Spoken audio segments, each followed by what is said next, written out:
मनोपुबंगमाधम्मा मनोसेठा मनोमया मनसाचे पस्सनेन भासति वा करोति वा ततो नं सुखमनवेति छायाव अनपायनी।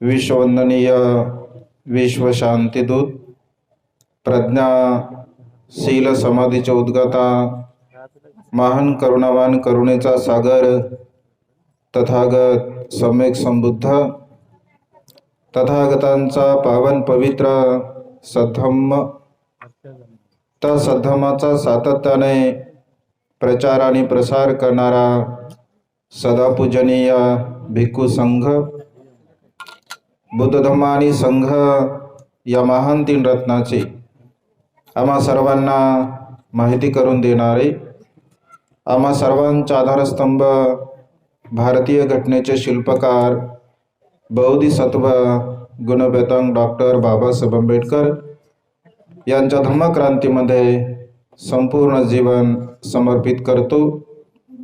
आज या मंगलमय प्रसंगी सम्यक संबुद्ध बौद्धिशीय सेवा प्रतिष्ठान परभणी यांच्या संयुक्त विद्यमाने 13वी बौद्ध धम्म परिषद या ठिकाणी सारनाथ कॉलनी या परिसरामध्ये आपण संपन्न करत आहोत। गेल्या 12 वर्षापासून हे धार्मिक कार्य आपण अत्यंत उत्साहाने सातत्य ठेवून परिपूर्ण करत आहात। सकाळपासून या धम्म चिंतनामध्ये आपण बसले आहात। सकाळच्या सत्रामध्ये सुद्धा भिक्खू संघाच्या धम्मदेशना संपन्न झाल्या। या दुसऱ्या सत्रामध्ये प्रमुख धम्मदेशना आपण श्रवण करणार आहात। खरं तर आपल्यामध्ये श्रद्धाबल अत्यंत ओतप्रोत असं भरलेलं आहे। अगदी सकाळपासून आतापर्यंत अत्यंत उत्साहाने धम्मश्रवण आपण करत आहात। आजच्या दिवसाचं आपल्या जीवनातील अत्यंत महान आणि असीम असं हे पुण्यकर्म आहे, कुशल कर्म आहे। आपल्यामध्ये असणारं श्रद्धा बीज, बुद्ध धम्म संघाच्या प्रती असणारी श्रद्धा सकाळपासून आपल्याला इथे बसण्यासाठी धम्मबलाच्या द्वारा प्रेरित करत आहे। आणि त्यामुळे अत्यंत शांत चित्ताने तथागतांच्या श्रेष्ठ कल्याणकारी वाणीला आपण श्रवण करत आहात। आज या मंगलमय प्रसंगी वेगवेगळ्या विषयावरती धम्मदेशना देण्यासाठी पूजनीय भिक्खू संघ या ठिकाणी उपस्थित आहे। पूजनीय भिक्खू संघामध्ये श्रेष्ठ असणारे पूजनीय भिक्खू प्राध्यापक डॉक्टर एम सत्यपालजी महास्थवीर, पूजनीय भिक्खू करुणानंदजी स्थवीर, दी ग्रेट हॅपीनेस या यूट्यूब चॅनलचे संचालक, ज्यांचे अनेक वेळा आपण धम्मदेशना श्रवण केली। आतुरतेने धम्मदेशना श्रवण करण्यासाठी ज्यांची आपण वाट बघत आहात, सर्वांचे परिचित असणारे पूजने भिक्खू ज्ञानरक्षितजी स्थवीर ज्ञान सत्यशोधक या यूट्यूब चॅनलचे संचालक,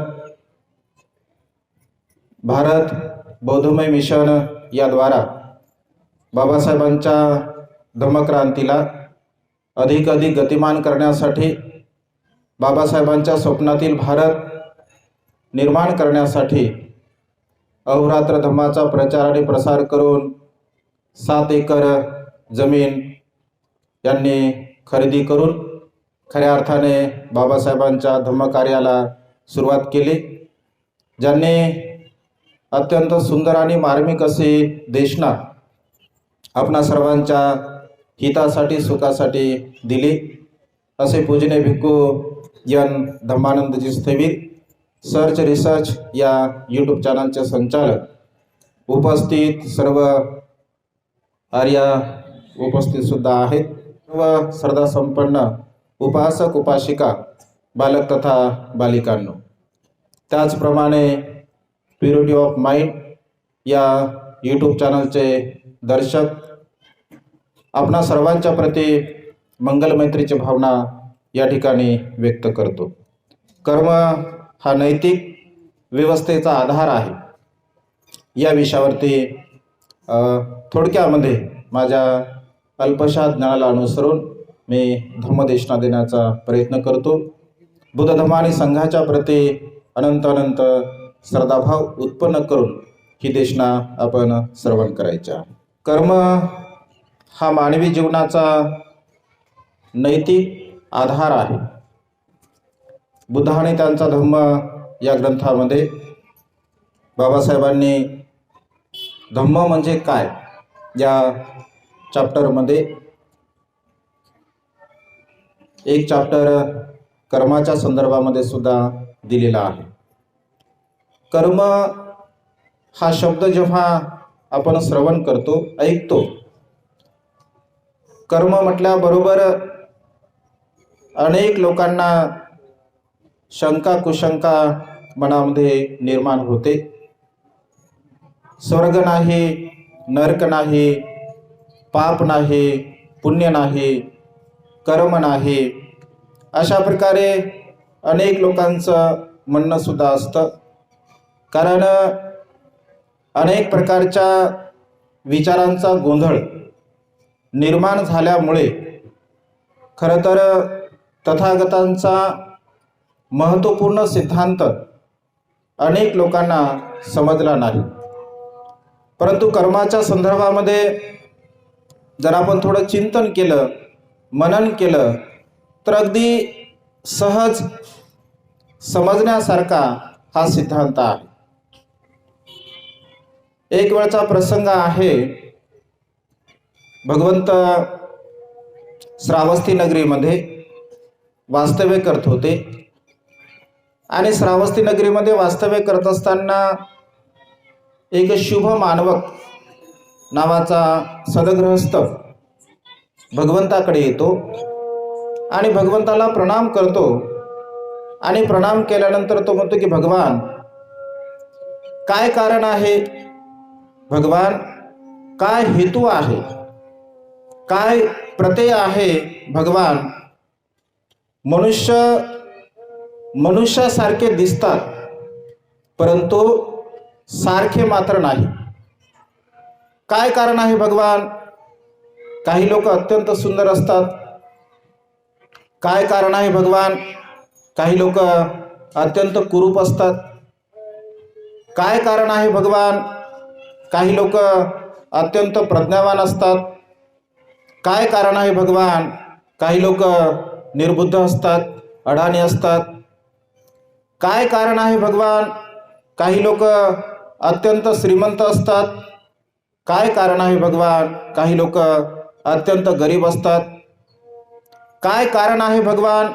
काही लोक शरीराने अत्यंत सुदृढ असतात, बलवान असतात. काय कारण आहे भगवान? काही लोक शरीराने विकलांग असतात, कुणाला पाय नसतात, कुणाला डोळे नसतात, कुणाला हात नसतात. काय कारण आहे भगवान? काही लोक फार उंच असतात. काय कारण आहे भगवान? काही लोक ठेंगणे असतात. अशा प्रकारच्या वेगवेगळ्या व्याख्या भगवंतासमोर शुभ मानवक त्या ठिकाणी बोलून दाखवत असतो।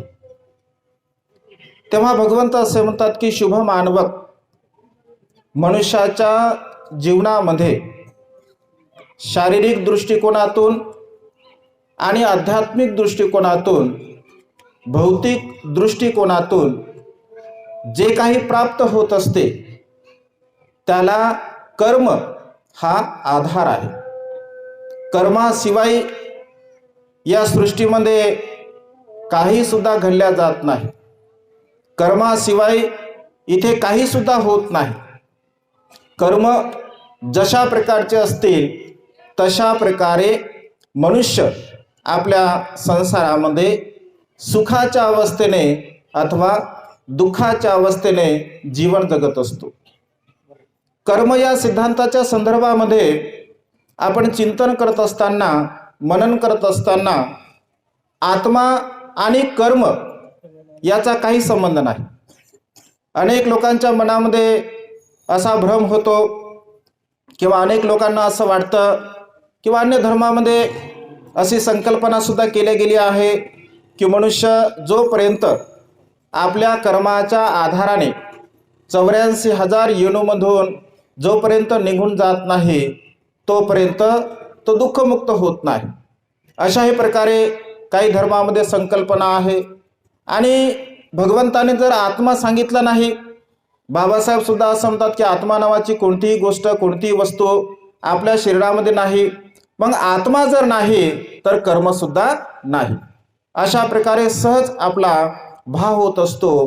परंतु जेव्हा बौद्ध साहित्याचं आपण वाचन करतो, मनन करतो, चिंतन करतो तर आत्मा आणि कर्म याचा काही एक संबंध नाही। ईश्वरवाद आणि कर्म याचा काही एक संबंध नाही। कर्मकांड, अंधश्रद्धा, यज्ञयाग याचा आणि कर्माचा काही एक संबंध नाही आहे। अनेक लोकांना असं वाटतं की ईश्वरवाद कर्माला जोडल्या गेला आहे, अंधश्रद्धा कर्माला जोडल्या गेली आहे, बुवाबाजी कर्माला जोडल्या गेली आहे। म्हणजे अनेक प्रकारच्या ज्या रूढी आणि परंपरा, या सर्व प्रकारच्या रूढी आणि परंपरा कर्माशी जोडल्या गेल्या आहे। आणि त्यामुळे अनेक लोकांना असं वाटतं की कर्म मनुष्याच्या सुखाचा आणि दुःखाचा आधार आहे आत्म्याच्या द्वारा। परंतु कर्माचा आणि आत्म्याचा काही एक संबंध नाही। हा सिद्धांत पहिले आपण समजून घेतला पाहिजे। जर आत्मा आणि कर्म ह्या दोन बाजू जर आपण भिन्न केल्या, वेगळ्या केल्या तर खऱ्या अर्थाने कर्म हा सिद्धांत किती महत्त्वपूर्ण आहे हे आपल्या लक्षामध्ये येईल। थोडक्यामध्ये आपण स्पष्टीकरण बघूया। कर्माचे भाग करत असताना भगवंताने 4 प्रकारचे कर्म सांगितले। पहिला कर्म सांगितला भगवंताने दिठ्ठ धम्म वेदनीय कर्म, तात्काळ फळ देणारं कर्म। म्हणजे दिठ्ठ धम्म वेदनीय कर्म, तात्काळ फळ देणारं कर्म, लगेच आपल्याला त्या कर्माचा विपाक, त्या कर्माचा परिणाम मिळत असतो। दुसऱ्या प्रकारचं कर्म आहे अपरिहार्य वेदनीय कर्म। अपरिहार्य वेदनीय कर्म काही वेळानंतर, काही काळानंतर त्या कर्माचा विपाक, त्या कर्माचा परिणाम आपल्याला मिळत असतो। त्यानंतर तिसऱ्या प्रकारचं कर्म आहे अपरापरीय वेदनीय कर्म। म्हणजे या संसारामध्ये भगवंत असे म्हणतात की काही काही कर्म आहे की अनेक वर्षानंतर, अनेक दिवसानंतर त्याचा परिणाम, त्याचा विपाक आपल्याला मिळत असतो। आणि काही काही कर्म आहे अहोसी कर्म, ज्याचा परिणाम, ज्याचा विपाक काही सुद्धा होत नाही। हे 4 प्रकारचे कर्म विशेष रूपाने भगवंताने सांगितले आहे। दिठ्ठ धम्म वेदनीय कर्म, तात्काळ फळ देणारं कर्म। लगेच एखादं कर्म जेव्हा मनुष्य करत असतो तर तात्काळ फळ मिळत असतं। त्याचं उदाहरण आपण देशनेमध्ये बघणारच आहोत। शुभ मानवकाला जेव्हा भगवंत हा उपदेश करतात तर विशेष रूपाने कर्म हा नैतिक जीवनाचा आधार कशा प्रकारचा आहे, कर्म हा मनुष्याच्या जीवनामध्ये नीतिमत्ता कशा प्रकारे प्राप्त करून देतो, तर हा उपदेश शुभ मानवकाला करताना भगवंत असे म्हणतात की शुभ मानवक मनुष्य आपल्या कर्माच्या आधाराने सर्व काही प्राप्त करत असतो. जसं पंचशिलाचं उदाहरण भगवंत देतात, कारण नैतिक जीवन जर आपल्याला जगायचं आहे, सदाचारयुक्त जर जीवन आपल्याला जगायचं आहे, तर शील हा मार्ग एकमेव आहे. शीलाशिवाय या जगामध्ये मनुष्य सुखाला प्राप्त करू शकत नाही, सदाचाराशिवाय मनुष्य सुखाला प्राप्त करू शकत नाही. मग शील आहे, जसं पंचशील आपण धारण केलं, उपवासाच्या दिवशी आपण जसं अष्टशील धारण करत असतो. मग शील जे आपण पालन करतो, शीलाचं जे आपण आचरण करत असतो, तर 3 अंगाने आपण शीलाचं आचरण करतो, 3 अंगाने आपण शीलाचं पालन करत असतो. कायेने आपण शीलाचं पालन करतो, वाचेने आपण शीलाचं पालन करतो, मनाने आपण शीलाचं पालन करत असतो. काया, वाचा आणि मन ह्या ज्या 3 अवस्था आहे, हे जे 3 अंग आहे, या 3 अंगाने शीलाचं आपण पालन करत असतो.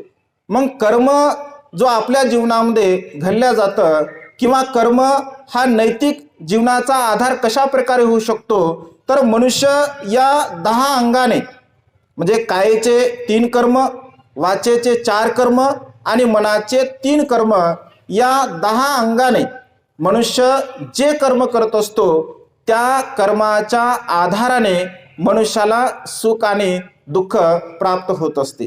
काया म्हणजे शरीर, शरीराने मनुष्य 3 प्रकारचे कर्म करतो. शरीराने मनुष्य प्राण्यांची हिंसा करतो, शरीराने मनुष्य व्यभिचार करत असतो आणि शरीराने मनुष्य चोरी करत असतो.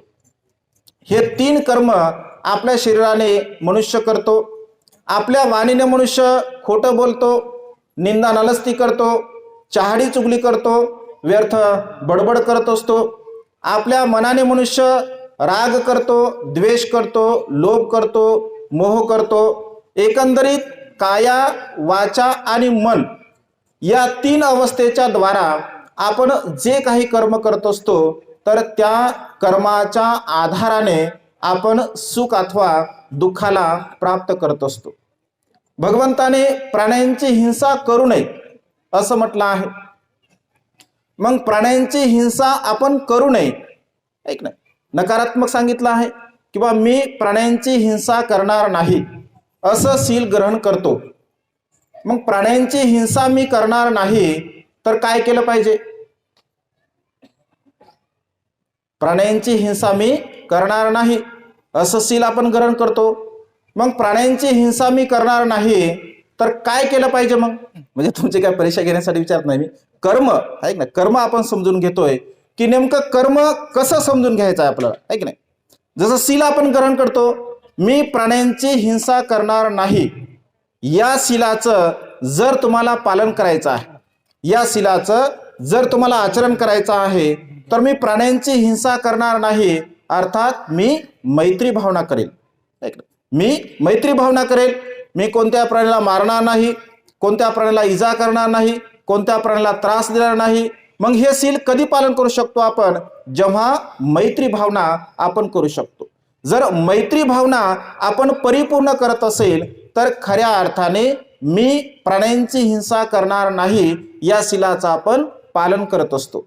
अगदी तशाच प्रकारे बाकीचे शील सुद्धा, मी अदिन्न दानवीरमणी, चोरी करणार नाही तर मी काय दान करेल, मी चोरी करणार नाही तर मी दान पुण्य करेल, मी व्यभिचार करणार नाही तर मी नीतियुक्त जीवन जगेल, माझ्या कायेने, वाचेने, मनाने, 6 इंद्रियाने मी कुठल्याही प्रकारचं अनैतिक असं कर्म करणार नाही, मी खोटं बोलणार नाही, याचा अर्थ माझी वाणी शुद्ध असेल, परिशुद्ध असेल, निर्मळ असेल, मृदू असेल, कोमल असेल, माझ्या वाणीतून कोणाला दुःख होणार नाही, क्रोधाने बोलणार नाही, द्वेषाने बोलणार नाही अशी भावना मी धारण करेल, मी कोणत्याही प्रकारच्या नशिली पदार्थाचं सेवन करणार नाही, अर्थात मी नीतियुक्त अवस्थेने जीवन जगण्याचा प्रयत्न करेल.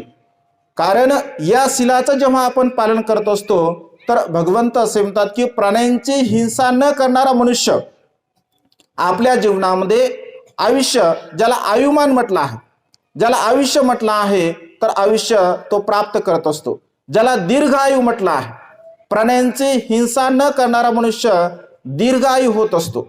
जो मनुष्य प्राण्यांची हिंसा करतो तर तो अल्पायू होत असतो, त्याला आयुष्याचा लाभ होत नाही. आणि त्यामुळे प्राण्यांची हिंसा आपण कधी करू नये. अनेक लोक आपण बघतो, व्यवहारामध्ये पाहतो, कारण व्यवहारामध्ये असे अनेक उदाहरण आपल्याला पाहायला मिळतात की काही मुलं मातेच्या गर्भामध्ये मृत्यूला प्राप्त होतात, काही गर्भाच्या बाहेर आल्यानंतर 1 वर्षानंतर, 10 वर्षानंतर, 20 वर्षानंतर, म्हणजे अशा प्रकारे कर्मशः लोक मृत्यूला प्राप्त होत असतात. काही लोक 100 वर्षापर्यंत जीवन जगतात, 100च्या वर सुद्धा जीवन जगत असतात. जो मनुष्य शीलाच्या आधाराने प्राण्यांची हिंसा न करणारा मनुष्य, भगवंत असे म्हणतात की दीर्घायू होत असतो. अगदी तशाच प्रकारे वाणीचे कर्म करत असेल, मनुष्य क्रोधी असेल, मनुष्य द्वेषी असेल, मनुष्य दुसऱ्यांची ईर्ष्या करणारा असेल, तर त्याला कधीही सौंदर्याचा लाभ होत नसतो. ईर्ष्या करणारा मनुष्य, द्वेष करणारा मनुष्य, राग करणारा मनुष्य कधीही तो सौंदर्यवान होत नाही. आपण वर्तमान काळामध्ये जर थोडंसं चिंतन केलं, थोडंसं मनन केलं, एखाद्या मनुष्याला, एखादा मनुष्य किंवा एखादी स्त्री भगिनी अत्यंत सुंदर आहे, बाह्य रूपाने ती अत्यंत सुंदर आहे, आणि सुंदर असणाऱ्या पुरुषाला किंवा स्त्रीला जर समजा राग आला, एकदम भयंकर जर राग आला, तर ते सुंदर दिसते का? ज्याच्या मनामध्ये राग उत्पन्न होतो, द्वेष उत्पन्न होतो, मोह उत्पन्न होतो, तर बाह्य सौंदर्याने सुंदर जरी मनुष्य असेल तरी सुद्धा तो सुंदर दिसत नाही. कारण क्रोधी मनुष्य, द्वेषी मनुष्य, रागिष्ट मनुष्य आपल्या सौंदर्याला पूर्णपणे नष्ट करत असतो, नाहीसं करत असतो. अशा प्रकारे एक एक कर्माचा विपाक भगवंताने सांगितला आहे. आणि त्यामुळे शील हा मनुष्याच्या जीवनाचा आधार आहे. शीलाचं अनुसरण मनुष्याच्या जीवनामध्ये अत्यंत महत्त्वपूर्ण आहे. दिठ्ठ धम्म वेदनीय कर्म आपण आपल्या जीवनामध्ये सदा सर्व काळ केलं पाहिजे. तात्काळ स्वरूपामध्ये काही कर्मफळ देतात, तात्काळ स्वरूपामध्ये, मग चांगल्याही प्रकारचं कर्मफळ देतं आणि वाईटही प्रकारचं कर्म आपल्याला फळ देत असते. कर्म म्हणजे कार्य, साध्या भाषेमध्ये कर्म म्हणजे कार्य, म्हणजे आपण काम जे काही करत असतो. मनोपुबंगमा धम्मा मनोसेठा मनोमया मनसाचे पद उठेन भासतीवा करोतीवा ततोनं दुःख मनवेते चक्कं वहवहतो पदम. भगवंत असे म्हणतात, मन हे विचारांचं उगमस्थान आहे. चांगले अथवा वाईट विचार मनुष्याच्या मनामध्ये उत्पन्न होत असतात. आणि एखादा मनुष्य जर अकुशल मनाने, वाईट मनाने जर कार्य करत असेल, कर्म करत असेल, तर त्याच्या पाठीमांग दुःख तसंच येतं, ज्याप्रमाणे बैलांच्या पायाचा पाठलाग गाडीची चाके करत असतात. एखादा मनुष्य जर चांगले कर्म करत असेल, कुशल कर्म करत असेल, पुण्य कर्म करत असेल, आपल्या मनामध्ये चांगले विचार उत्पन्न करत असेल, तर त्या मनुष्याच्या पाठीमागे सुख तसंच येतं, जसं स्वतःची सावली आपल्याला कधीही सोडून जात नाही. कर्म हे अत्यंत महत्त्वपूर्ण आहे. जशा प्रकारे मनुष्य मनामध्ये विचार करेल तशा प्रकारे मनुष्य कर्म करत असतो. जशा प्रकारचं मनुष्य कर्म कार्य करेल तशा प्रकारे त्याच्याकडून कृती घडत असते. जशा प्रकारची कृती घडत असते तशा प्रकारचं कार्य पूर्णत्वात जात असते. जशा प्रकारचं कार्य असेल तशा प्रकारचा परिणाम होत असतो, आणि जशा प्रकारचा परिणाम असेल तशा प्रकारचं कर्म त्या माणसाकडून घडलं जातं. मग चांगलं असेल तर चांगलं कर्म घडते, वाईट असेल तर वाईट कर्म घडते. आपण या संसारामध्ये जे काही जीवन जगत असतो, आपल्या कर्माचा आधार आहे. सर्व काही आपल्या जीवनामध्ये जे आपल्याला प्राप्त होते ते सर्व आपल्या कर्माचा आधार असतो. आज तुम्ही इथे बसला आहात, तेही कर्माचा आधार आहे. आम्ही इथे बसलो आहोत, हे सुद्धा कर्माचा आधार आहे. कारण कर्माशिवाय या संसारामध्ये कोणत्याही प्रकारची घटना घडत नाही. कर्म 2 प्रकारचे भगवंताने सांगितले. एक वर्तमान काळातलं कर्म सुद्धा असतं आणि पूर्व कर्म सुद्धा असते. पूर्वकर्म आणि वर्तमान कर्म हे दोन्ही प्रकारचे कर्म असतात. साधं उदाहरण बघा, आपल्याला समजण्यासाठी म्हणून सांगतो. जसं अंगुलीमालचं आपण उदाहरण बघतो, अंगुलीमालाचं उदाहरण बघतो. 999 खून करणारा डाकू अंगुलीमाल 999 खून करतो, अनेक लोकांना मारतो, लोकांची हत्या करतो. परंतु भगवंताच्या सहवासामध्ये भगवंताच्या सहवासामध्ये येतो तर चांगल्या प्रकारचा एक सज्जन भिक्षू बनतो. एवढंच नव्हे तर तो दुःखमुक्त होतो, अरहंत होतो. अरहंतच होत नाही तर मैत्री भावनेमध्ये अंशी जे अग्रश्रावक भगवंताचे आहे, वेगवेगळ्या प्रकारचं जे काही तत्वज्ञान आहे किंवा वेगळ्या प्रकारचे त्यांच्यामध्ये असणारे गुण आहे, त्या गुणाच्या आधाराने अंशी भगवंताचे अग्रश्रावक असतात. त्यामध्ये अंगुलीमाल मैत्रीमध्ये अग्र असतो. 999 खून करणारा डाकू अंगुलीमाल अरहंत अंगुलीमाल बनतो. एवढंच नव्हे तर मैत्री भावनेमध्ये अग्र बनत असतो. दुसऱ्या बाजूने देवदत्ताचं आपण उदाहरण जर घेतलं असेल, भगवंताच्या कुळामध्ये त्याचा जन्म झाला, परंतु भगवंताच्या कुळामध्ये जन्म होऊन सुद्धा भिक्षू बनून सुद्धा त्या ठिकाणी मात्र तो चांगल्या प्रकारचं कर्म करू शकला नाही. शेवटी त्याचे कर्म एवढे वाईट असतात की भगवंताचं दर्शन सुद्धा तो घेऊ शकत नाही. अनेक भिक्षू म्हणतात की भगवान देवदत्त भगवंताचं दर्शन घेण्यासाठी येत आहे. भगवान बघा, देवदत्त श्रावस्तीच्या जवळ आलेला आहे, अगदी श्रावस्तीच्या समीप आलेला आहे, भगवान तो जवळ येत आहे. भगवंत असे म्हणतो की भिक्षूंनो, देवदत्त भगवंताचं दर्शन घेऊ शकत नाही. अगदी जवळ आल्यानंतर भिक्षू वारंवार सांगत असतात, भगवंत म्हणतात की देवदत्त भगवंताचं दर्शन घेऊ शकत नाही. आणि शेवटी अगदी जेतवनाच्या जवळ असं म्हटलंय की चिखलामध्ये फसवून तो मृत्यूला प्राप्त होत असतो, पण भगवंताचं दर्शन तो घेऊ शकत नाही. का? कारण त्याने केलेले जे अकुशल कर्म असतात, वर्तमान काळामध्ये भगवंताच्या प्रती, भिक्खू संघाच्या प्रती जे अकुशल कर्म, वाईट कर्म, पाप कर्म त्याने केलेले असतात, त्या कर्माचा विपाक, त्या कर्माचा परिणाम त्याला तशा प्रकारचा भोगावा लागत असतो. आणि त्यामुळे मनुष्य या संसारामध्ये जीवन जगत असताना कर्माच्या आधाराने तो जीवन जगत असतो. त्यामुळे कायेचे कर्म, वाचेचे कर्म आणि मनाचे कर्म आपल्या जीवनामध्ये सदा सर्व काळ चांगल्या प्रकारचे असावे. चांगल्या प्रकारची जर आपण कर्म करत असेल तर निश्चितपणे आपण सुखाला प्राप्त होऊ शकतो. सुख आपल्या जीवनामध्ये आपण निर्माण करू शकतो. भगवंत असे म्हणतात की एखादा मनुष्य कर्म करत आहे आणि त्या कर्माच्या आधाराने त्याचा परिणाम दुसऱ्याला भोगावा लागत असेल, असं होत नाही. जो करेल तो भरेल. आपण व्यवहारामध्ये म्हणतो जैसी करणी वैसी भरणे. जो करेल त्यालाच त्याचे परिणाम भोगावे लागत असतात. मग चांगले कर्म असेल अथवा वाईट कर्म असेल, कधी कधी एखादा मनुष्य म्हणजे एखाद्या व्यक्तीने केलेले कर्म त्याचा परिणाम इतरांना सुद्धा भोगावा लागतो. कधी कधी असं होतं, जसं एखाद्या परिवारामध्ये जर एखादा अकुशल कर्म करणारा, वाईट कर्म करणारा, पाप कर्म करणारा जर मुलगा असेल तर साहजिक त्याच्या परिवाराला, त्यांच्या अपतेष्टाला सुद्धा त्याचे परिणाम भोगावे लागत असतात. कधी कधी एखादा महापुरुष येतो जो स्वतः चांगले कर्म करतो, कुशल कर्म करतो, पुण्य कर्म करतो आणि लाखो लोकांना चांगल्या मार्गावरती प्रतिष्ठित करत असतो. जसं बोधिसत्व डॉक्टर बाबासाहेब आंबेडकरांचं आपण उदाहरण घेऊ शकतो. स्वतः बाबासाहेबांनी कुशल कर्म केलं, पुण्यकर्म केलं, चांगले कर्म केलं. त्या कर्माच्या आधाराने आज लाखो करोडो लोक चांगल्या प्रकारे सुखपूर्वक अवस्थेने जीवन जगत आहेत. म्हणजे कधी कधी चांगल्याही कर्माचा परिणाम इतरांना भोगावा लागत असतो. परंतु आध्यात्मिक दृष्टिकोनातून जर आपण विचार केला असेल तर जशा प्रकारे जो मनुष्य कर्म करेल तशा प्रकारे त्याचा परिणाम, त्याचा विपाक त्या मनुष्याला भोगावा लागत असतो.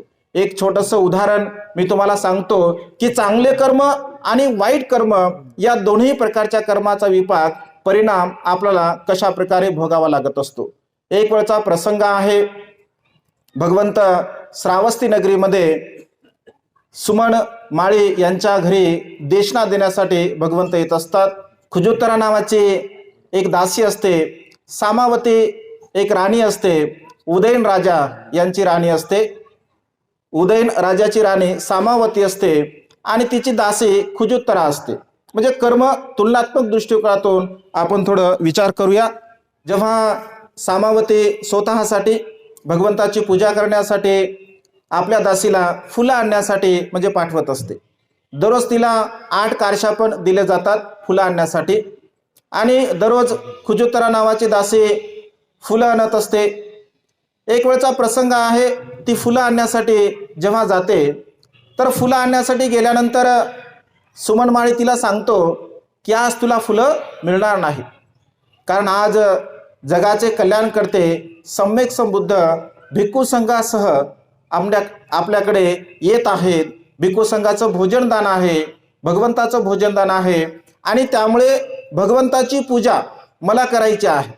जर भगवंताची पूजा करून जर फुलं उरतील तर मी तुला त्या ठिकाणी देऊ शकतो, अन्यथा आता तुला फुलं मिळणार नाही. अशा प्रकारे स्पष्टपणे सुमनमाळी खुजुत्तरा नावाच्या दासीला सांगत असतो. आणि पुन्हा तिला म्हणतो की तू तर दासी आहे आणि दासी असल्या कारणाने तुला धम्मदेशना श्रवण करायला मिळत नाही. आज संधी आहे, योगायोगाने तू इथे आलेली आहे, भगवंत सुद्धा येणार आहेत आणि तुला जर थोडा उशीर जरी झाला असेल तर काही हरकत नाही. आज तू भगवंताचं दर्शन घे, भगवंताची तू पूजा कर, कदाचित होऊ शकते तुला सुद्धा धम्मलाभ होईल आणि तू थांब. अशा प्रकारे सुमनमाळी त्या खुजुत्तरा नावाच्या दासीला सांगत असतो. तीही थांबते. भगवंत येतात, भगवंताचं यथायोग्यपणे सन्मान केला जातो, स्वागत केलं जातं. भिक्खू संघाला भोजनदान होतं, भगवंताला भोजनदान होतं आणि भगवंत दानानुमोदन करत असतात. दानानुमोदन करत असताना भगवंताची विशेष एक धम्मदेशना देण्याची पद्धती असते आणि जनसमूहामध्ये जेवढे काही लोक असतात तर सर्वच लोकांना उद्देशून भगवंत देशना देत नसत. संपूर्ण जनसमूहाच्या जो जनसमूह समोर बसलेला आहे त्या लोकांच्या चित्ताचा वेध भगवंत घेत असत आणि या संपूर्ण जनसमूहामध्ये कोणाचं चित्त प्रसन्न आहे, कोणाचं चित्त आनंदी आहे, विकाररहित आहे, अशा प्रकारच्या व्यक्तींना उद्देशून भगवंत धम्मदेशना देत असत. ऐकणाऱ्याला असं वाटायचं की भगवंत मला सांगत आहेत, परंतु प्रत्यक्ष रूपाने भगवंत एका व्यक्तीच्या चित्ताला लक्ष करून धम्मदेशना देत असत. जेव्हा भगवंत त्या संपूर्ण जनसमूहाचं अवलोकन करतात आणि जनसमूहाचं अवलोकन करत असताना खुजुत्तरा दासीचं चित्त मात्र अत्यंत प्रसन्न असते, अत्यंत आनंदी असते, कारण ती त्याच उद्देशाने तिथे बसलेली असते आणि पूर्व पुण्य असतं. पूर्व पुण्यामुळे तिच्यामध्ये असणारी जी प्रज्ञा आहे ती प्रज्ञा जागरूक होत असते आणि अत्यंत प्रसन्न चित्ताने, आनंदी चित्ताने, श्रद्धाभाव चित्ताने ती भगवंताची देशना श्रवण करण्यासाठी बसत असते. भगवंत देशना देतात. देशना देत असताना भगवंताची देशना देण्याची पद्धती असते. भगवंत सुरुवातीला दान कथा सांगतात, त्यानंतर शील कथा सांगतात, स्वर्ग कथा सांगतात, नरक कथा सांगतात, शीलाचे फायदे सांगतात, दानाचे फायदे सांगतात, काम वासनेचे दुष्परिणाम सांगतात. आणि जेव्हा मनुष्यांचं चित्त, परिषदेचं चित्त जेव्हा प्रसन्न होत असे तेव्हा भगवंत 4 आर्य सत्याची देशना देत असतात. आणि जेव्हा भगवंत देशना देतात, देशना दिल्याबरोबर त्या ठिकाणी संपूर्ण जनसमूह भगवंताच्या देशनेचं अनुमोदन करतात, साधुवाद देतात. खुजुत्तरा दासी मात्र भगवंताच्या जवळ जाते, भगवंताच्या चरणावरती डोकं ठेवते आणि ते म्हणते की भगवान मी धन्य झालो, भगवान आजपासून मी बुद्धाला शरण जात आहे, भगवान आजपासून मी धम्माला शरण जात आहे, आजपासून मी संघाला शरण जात आहे, भगवान मला खऱ्या अर्थाने आजपासून शरणागत उपासिका म्हणून आपण स्वीकार करावा. कारण भगवंताची देशना झाल्याबरोबर खुजुत्तरा दासी ही निर्मळ धम्मचक्षु तिला उत्पन्न होत असतो, ती श्रोतापन्न अवस्थेला प्राप्त होत असते. बघा, भगवंताच्या पहिल्याच उपदेशामध्ये खुजुत्तरा नावाची दासी श्रोतापन्न अवस्थेला प्राप्त होते आणि श्रोतापन्न अवस्थेला प्राप्त झाल्यानंतर ती भगवंताला याचना करते आणि पुन्हा म्हणते की भगवान माझ्याकडून एक अपराध झाला आहे, माझ्याकडून एक चुकी झाली आहे. ती भगवंतासमोर कबुली करते, भगवान आतापर्यंत मी चोरीचं कर्म करत होते, भगवान मी राणी मला 8 कारशापन दररोज देत असे, परंतु मी केवळ 4 कारशापनाची फुलं नेत असे, आजपासून मात्र मी 8 कारशापनाची फुलं घेऊन जाणार. ती भगवंताला क्षमायाचना करते, भगवंत तिला माफ करतात आणि ती निघून जात असते. जात असताना 8 टोपली फुलं ती घेऊन जाते, राणीकडे देते 8 टोपली फुलं. दररोज मात्र नित्यनेमाने 4च टोपली फुलं ती देत असते. राणी सामावती म्हणते की आज तू फुलं जास्त का आणले, मी तर तुला केवळ 8च कारशा पण दिले. दररोज तू 4च टोपली फुलं आणत होते, आज 8 का आणले.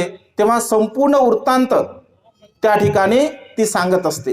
संपूर्ण वृत्तांत सांगितल्यानंतर राणी म्हणते की तू चुकी केली आणि या चुकीची शिक्षा तुला होणारच आहे, तुला शिक्षा होणार आहे. ती म्हणते काही हरकत नाही, तुम्ही जी शिक्षा मला देसाल ती शिक्षा भोगण्यासाठी मी तयार आहे. आणि राणी खूप हुशार असते, बुद्धिवान असते आणि बुद्ध धम्म संघाच्या प्रती तिच्या मनामध्ये अगाध श्रद्धा असते. परंतु राजा प्रदत्त हा बुद्धाला मानणारा नसतो, त्या कारणाने बुद्धाची पूजा सामावती करू शकत नाही. आणि ती म्हणते मी तुला एक शिक्षा देणार आहे, भगवंताने जे काही सांगितलं आहे ते तू मला सांगावं. शॉर्टकटमध्ये सांगत आहे, सांगावं. तर ती म्हणते ठीक आहे, मी तुम्हाला सांगणार आहे, परंतु माझी अट आहे. माझी अट जर पूर्ण झाली तर भगवंताने काय सांगितलं तर मी तुम्हाला सांगण्याचा प्रयत्न करेल. बघा, एक दासी जिने चूक केलेली आहे तरी सुद्धा ती दासी म्हणते राणीला की माझ्या काही अटी आहे, माझ्या अटी जर पूर्ण झाल्या तर मी म्हणजे तुम्हाला भगवंताने काय सांगितलं तर ते सांगेल. राणी म्हणते ठीक आहे. ती म्हणते पहिली गोष्ट मला तुम्ही दास्यत्वातून मुक्त केलं पाहिजे. बघा, पहिली गोष्ट मला दास्यत्वातून तुम्ही मुक्त केलं पाहिजे. दुसरी गोष्ट मला सुगंधित द्रव्याने अंघोळ घातली पाहिजे. तिसरी गोष्ट मला अत्यंत सुंदर मौल्यवान असं वस्त्र तुम्ही दिलं पाहिजे. राणी म्हणते तुझ्या तीनही अटी पूर्ण होणार. आणि लगेच आपल्या अन्य दासीला आदेश देते आणि तिला आंघोळ घातलं जातं असं म्हटलं आहे, तिला सुंदर वस्त्र दिले जातं असं म्हटलं आहे. बघा, भगवंताच्या वाणीचा प्रभाव बघा. आणखी तिने देशना दिली सुद्धा नाही तरी सुद्धा दास्यत्वातून ती मुक्त झाली. भगवंताची वाणी, भगवंताच्या धम्माचं बल किती महान आहे. एक दासी उपदेश श्रवण करून दास्यत्वातून मुक्त होत असते, कारण दास व्यक्ती धम्म कधी सांगू शकत नाही, दास व्यक्ती कधी कोणाला उपदेश करू शकत नाही, कारण भगवंताचा उपदेश हा महान असतो. भगवंत उपदेश करत असताना आणि दुसरी गोष्ट असं म्हणते की मी जेव्हा देशना तुम्हाला देईल, मी जेव्हा तुम्हाला सांगेल भगवंताने काय सांगितलं तर माझं आसन अत्यंत उंच असावं आणि तुमचं आसन अगदी छोटं असावं, माझ्या समोर तुम्ही बसले पाहिजे. बघा, राणीला एक दासी असं म्हणते माझ्या समोर बसून तुम्ही धम्मदेशना श्रवण केली पाहिजे. सामावती म्हणते की ठीक आहे, तू जसं म्हणशील तसं. आणि अगदी तशा प्रकारे होते. ज्याप्रमाणे भगवंताने उपदेश केला अगदी तशाच प्रकारचा उपदेश सामावती करत असते. आणि सामावतीचा उपदेश ऐकून त्या सामावतीला व 500 स्त्रियांना धम्मचक्षु लाभ होत असतो. तेव्हा ती म्हणते की खुजूतरा, आजपासून तू कोणत्याही प्रकारचं कार्य करायचं नाही, तू भगवंताकडे जायचं, भगवंताचा उपदेश श्रवण करायचा आणि आम्हाला येऊन सांगायचा. ही खुजूतरा दासी भगवंत असे म्हणतात की भिक्षुंनो, माझ्या उपासिकेमध्ये लोकांना उपदेश करण्यामध्ये अग्र जर कोण असेल तर ती म्हणजे खुजूतरा दासी आहे. असं म्हटलं आहे की भगवंताचे संपूर्ण उपदेश अगदी तिला मुखोगत होते, कारण तिची प्रज्ञा तशा प्रकारची होती. अशी जेव्हा तिची ख्याती होत असते, ती प्रसिद्ध होते, तेव्हा भिक्षू भगवंताला विचार की भगवान, ही जी खुजूतरा दासी एवढी प्रज्ञावान आहे, एवढी बुद्धिवान आहे, मग भगवान ही दासी का झाली? प्रश्न आहे, भगवान ही दासी का झाली? भगवान खुजूतरा म्हणजे ती कुबडी असते म्हणून तिला खुजूतरा असं म्हटलं आहे. भगवान ही कुबडी का असते? कर्म कसे असतात बघा, अगदी छोटंसं कर्म जरी आपण केलं असेल, अगदी क्षुल्लक कर्म जरी आपण केलं असेल तरी त्याचाही परिणाम आपल्याला भोगावा लागत असतो. सहज आपण बोलत असतो. राहुलाला उपदेश करत असताना भगवंत असे म्हणते की राहुल, तू प्रमादपूर्वक, आळसपूर्वक किंवा अजाणतेपणे सारीपुत्त म्हणते बदल अनादर तर तू करत नाही, तू मजाकमध्ये खोटं तर बोलत नाही, दुसऱ्याची निंदा तर करत नाही. भगवंत असे म्हणतात मजाकमध्ये सुद्धा आपण अकुशल कर्म करू नये, वाईट कर्म करू नये, कारण त्याचेही परिणाम विपाक आपल्याला भोगावे लागतात. आपणच काही लोक तर सहज करतात, काही लोक जाणून बुजून कर्म करतात. भगवंत असे म्हणतात की जाणून बुजून केलेले कर्म किंवा अजाणतेपणे केलेले कर्म असतील तर त्या दोन्ही कर्माचा विपाक आपल्याला भोगावा लागत असतो. आणि भिक्षू जेव्हा विचारतात की ही खुजूतरा दासी का झाली आणि ही कुबडी का आहे, तेव्हा भगवंत तिचं पूर्वकर्म सांगतात. 2 मिनिटांमध्ये सांगतो, कारण कर्म हे अत्यंत महत्त्वपूर्ण आहे. वर्तमान काळातलं कर्म आणि पूर्वकर्म ह्या दोन्ही गोष्टी अत्यंत महत्त्वपूर्ण असतात. भगवंत सांगताना समजतात की भिक्षूंनो, ही जी दासी होती, ही जी खुजुत्रा आहे, एक वेळचा प्रसंग आहे. एका राजाची ही पट्टराणी असते, राजाची अत्यंत प्रिय राणी असते. आणि राजाची प्रिय राणी असताना एक प्रत्येक बुद्ध यांच्याकडे नित्यनियमाने येत असतात. आणि प्रत्येक बुद्ध नित्यनियमाने येत असताना ही पटराणी अर्थात खुजुत्रा भगवंताची खूप चांगल्या प्रकारे सेवा करत असते. त्यांना भोजन दान देत असते, त्यांना सर्व प्रकारचं दान पुण्य करत असते आणि अत्यंत श्रद्धेने ती दान पुण्य करत असते. परंतु दान पुण्य कर्म झाल्यानंतर तिला मात्र एक खोड असते. एक चांगल्या लोकांमध्ये सुद्धा कधी कधी एखादी खोड असते, म्हणजे सहज म्हणून काही काही कर्म केले जातात. आणि ते प्रत्येक बुद्ध जे असतात तर ते ठेंगणे असतात, म्हणजे त्यांची हाईट खूप कमी असते, त्यांच्या हातामध्ये काठी असते. आणि ही जी पटराणी खुजुत्रा असते पूर्वजन्मामध्ये, तर ती हातामध्ये काठी घेते आणि अभिनय करत असते की आमचे आर्य असे चालतात, म्हणजे कुबडी अवस्थेने असे चालतात, असे ऍक्शन करत असते.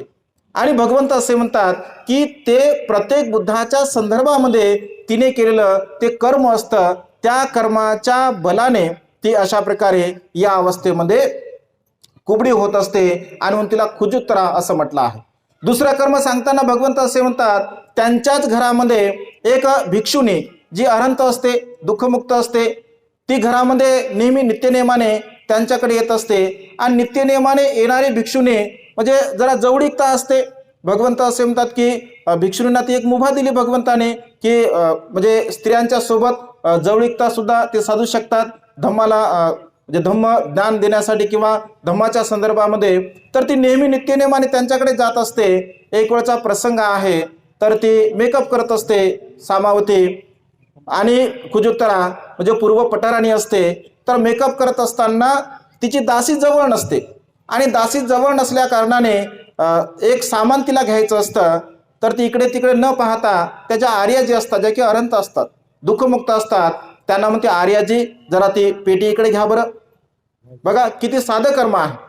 आर्याजी ती पेटी जरा इकडे घ्या बरं.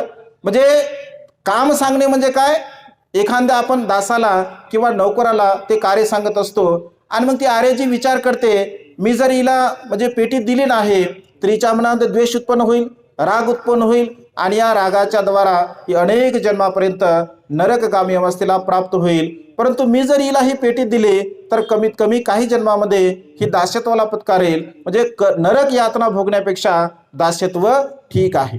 म्हणजे केवळ त्या अरहंत भिक्खुनीला तिने काम सांगितल्यामुळे या जन्मामध्ये ती दास्यत्वाला प्राप्त झाली होती. म्हणजे अशा प्रकारे आणि मग ती प्रज्ञावान होते. तर भगवंताची म्हणजे प्रत्येक बुद्धाची जेव्हा ती सेवा करत होती, तर ती सेवा करत असताना मात्र अत्यंत श्रद्धेने, अत्यंत श्रद्धाभावानं तो भगवंताची सेवा करत असे. त्यामुळे अत्यंत प्रज्ञावान सुद्धा होते. आणि त्यामुळे भगवंत असे म्हणतात की जे काही कर्म आपण आपल्या जीवनामध्ये करत असतो, चांगले कर्म असतील अथवा वाईट कर्म असतील, त्या कर्माचा विपाक, त्या कर्माचा परिणाम आपल्याला भोगावा लागत असतो. आणि त्यामुळे सदा सर्व काळ माझे कायेचे कर्म मी कशा प्रकारे सुधारू, माझे वाचेचे कर्म मी कशा प्रकारे सुधारू, माझ्या मनाचे कर्म मी कशा प्रकारे सुधारू, अशा प्रकारची भावना आपण आपल्या मनामध्ये निर्माण केली पाहिजे. कोण काय करतो, कशा प्रकारचं जीवन जगतो याच्याशी भगवंत असे म्हणतात आपल्याला काही घेणं देणं नसतं, कारण ज्याच्या कर्माचा परिणाम त्याला भोगावा लागत असतो. त्यामुळे मी स्वतः माझे कर्म सुधारावे आणि मी एक चांगल्या प्रकारचं आदर्शयुक्त जीवन जगण्याचा प्रयत्न करावा. त्यामुळे कर्म हे अत्यंत महत्त्वपूर्ण आहे. आपल्या सुखाचा आधार आणि आपल्या दुःखाचा आधार हे कर्म आहे. या सृष्टीतील नैतिकतेचा आधार सुद्धा केवळ कर्म आहे. कर्माच्या आधाराने या संसारामध्ये मनुष्य सुख आणि दुःखाला प्राप्त होऊ शकतो. आणि आजच्या या मंगलमय प्रसंगी अधिक न बोलता आपण आपल्या कायेचे कर्म, वाचेचे कर्म आणि मनाचे कर्म सुधारून आपलं मानवी जीवन सुखाच्या अवस्थेकडे घेऊन जाऊन निब्बाण गावी अवस्थेकडे जाण्याचा आपण प्रयत्न करावा. अशा प्रकारची मंगलमय आणि उदात्त कामना या ठिकाणी व्यक्त करून ही देशना संपन्न करतो. सर्वांचं मंगल हो, सर्वांचं कल्याण हो, सर्वांना दीर्घायुष्य लाभो.